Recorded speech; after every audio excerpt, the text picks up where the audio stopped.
Reading and writing dates way back from now, from illustrations on walls to parched paper sheets, to books, to reading on phones and tablets, and now a device known as the Kindle.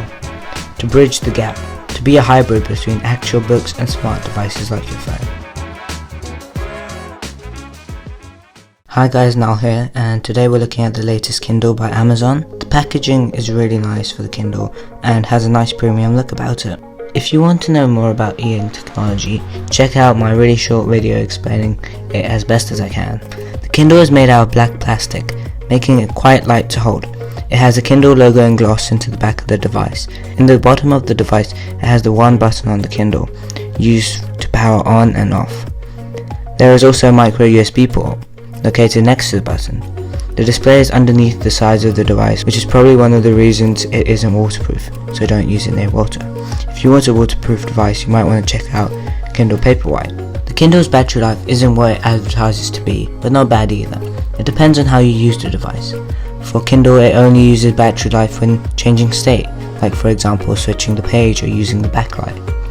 So in the beginning, when you first get your Kindle, if you're anything like me and you look through the menus, settings and books, which because you're changing the state, it uses a lot of battery life.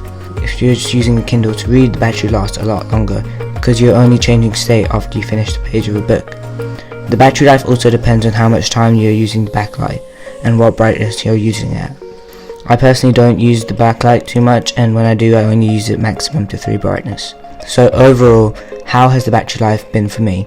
Not too bad, obviously not lasting a month's use, but I could comfortably get 2 weeks plus, depending on how much I read and if I had the refresh rate higher. I personally am just using the device at home, so charging is not a problem, but if you're someone traveling with it, it may not be the best option for you and you may want to explore other e-readers. Another thing I wanted to mention was the standby time. For my Kindle, the standby time is really good, probably because of the science behind the e-ink displays. Can I just say the standby wallpapers look so good, and because of the Kindle's e-ink display, in the right light, it actually looks like a sheet of paper stuck on top of the display. That's how good it looks. In this display category, I'm going to include subtopics like backlight and refresh rate. But let's just start with the display. The display is supposed to be anti-glare, but sometimes, only sometimes, when it is in a place where there's artificial light directly opposite it, it isn't fully anti-glare. This sometimes also happens with natural light. The display feels smooth but also matte to the touch. Let's talk about refresh rate. So there are 2 settings, normal refresh rate and higher refresh rate. Recently, I have been using the higher one because sometimes when I'm scrolling through pages quickly, because of the e-ink, you can sometimes see the ink from the last pages, which is distracting for me personally. So although it takes more battery life, I feel it's worth having the higher refresh rate. Also, just to mention that when there's ink on the last page, it does erase in about a few minutes, so it's not that bad.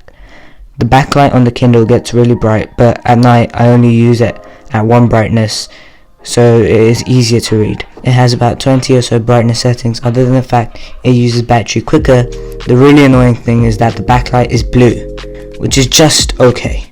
But it would have been so much better if it just added a yellow backlight or orange backlight, but unfortunately it doesn't, and if you want that feature, you're going to have to spend more on other e-readers. Although this blue light annoys me, it is quite possible it doesn't annoy you as much as it does to me, so just bear that in mind. Now let's talk about the most important factor for the Kindle, the actual reading experience. The reading experience is really good and just feels a lot like reading off an actual book. I personally have loved reading on the Kindle because of so many features, like when you're reading, you can select a word that you don't know the meaning of, and if you're connected to Wi-Fi, it'll give you a definition, which is really useful. But that's not all it does. It gives you Wikipedia search and translation. And if you search a word that has context to the book you're reading, like a name, it also gives you an X-ray, which gives you some information about the character or related things.